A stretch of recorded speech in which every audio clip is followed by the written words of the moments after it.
নদিয়া জেলার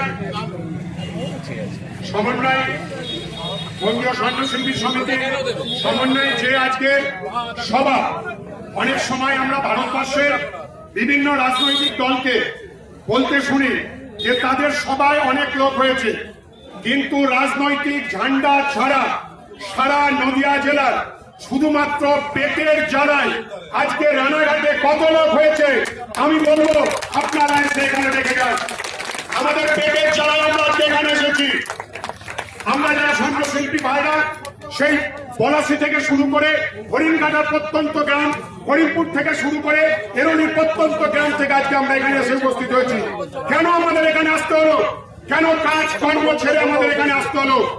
কাজকর্ম ছেড়ে আসতে হলো তার পেছনে বাবুদা কার্তিক তারা বলেছে দুটো সরকারি আমাদের স্বর্ণশিল্পী ভাইদের উপরে অকাত্য অত্যাচার। প্রথমত আমরা বলবো যে বর্তমানে সোনা কেনার নাম করে কিছুদিন আগেই যারা রানাঘাটে আছেন বা রানাঘাটে যারা শোনেননি, যে কোথা থেকে সোনা কিনেছে একজন লোক, মাত্র 40 গ্রাম রূপো কিনেছিল, তাকে ধরে তুলে নিয়ে গেছিল পুলিশ। আমরা এর বিরুদ্ধে আজকে সমস্ত রানাঘাটে সারা নদিয়া জেলায় এর বিরুদ্ধে আমরা করেছি যে না, এটা হতে পারে না।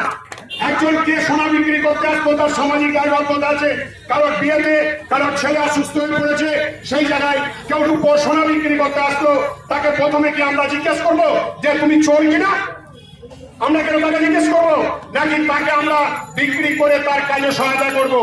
অথচ এই কাজ করতে গেলে আমাদের উপরে পুলিশের নির্যাতন হচ্ছে।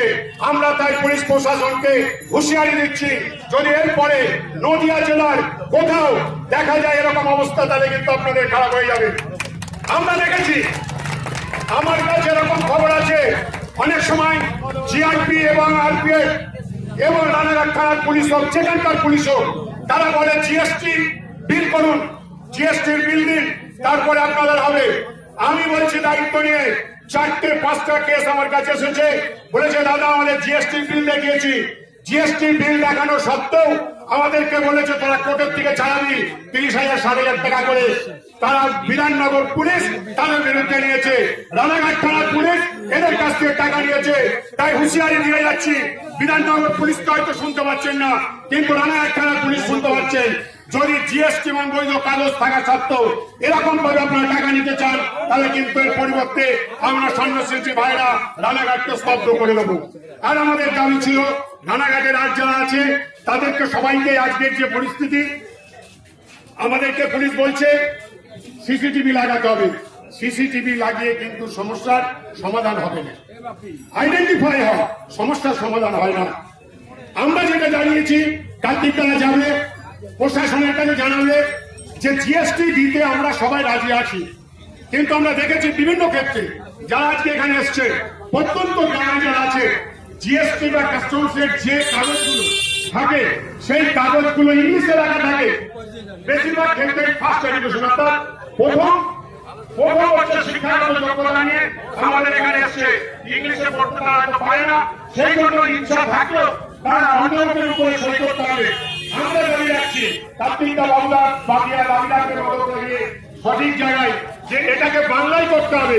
তাহলে দেখবেন রানাঘাটে যারা এখনো জিএসটি দেয়নি বা জিএসটি তারা ইচ্ছুক, আমরা ইচ্ছুক, কিন্তু এটা জিএসটি কে সরলীকরণ করতে হবে, জিএসটি সরলীকরণ করতে হবে, এটা হচ্ছে আমাদের দাবি। তাই বন্ধু দীর্ঘায়িত করবো না, শুধু এইটুকু জানিয়ে দিতে চাই যে যদি স্বর্ণশিল্পীর উপরে আবার অত্যাচার হয়, যদি স্বর্ণশিল্পীর উপরে এভাবে অত্যাচার চলতে থাকে, আজকে আমরা নদিয়া জেলার সমস্ত স্বর্ণশিল্পী ভাইরা একত্রিত হয়েছি, এরপরে কিন্তু সারা পশ্চিমবঙ্গে স্বর্ণশিল্পী ভাইরা একত্রিত হয়ে আমরা কিন্তু পশ্চিমবঙ্গকে স্তব্ধ করে দেবো। বঙ্গীয় স্বর্ণশিল্পী ভাইরা জিন্দাবাদ।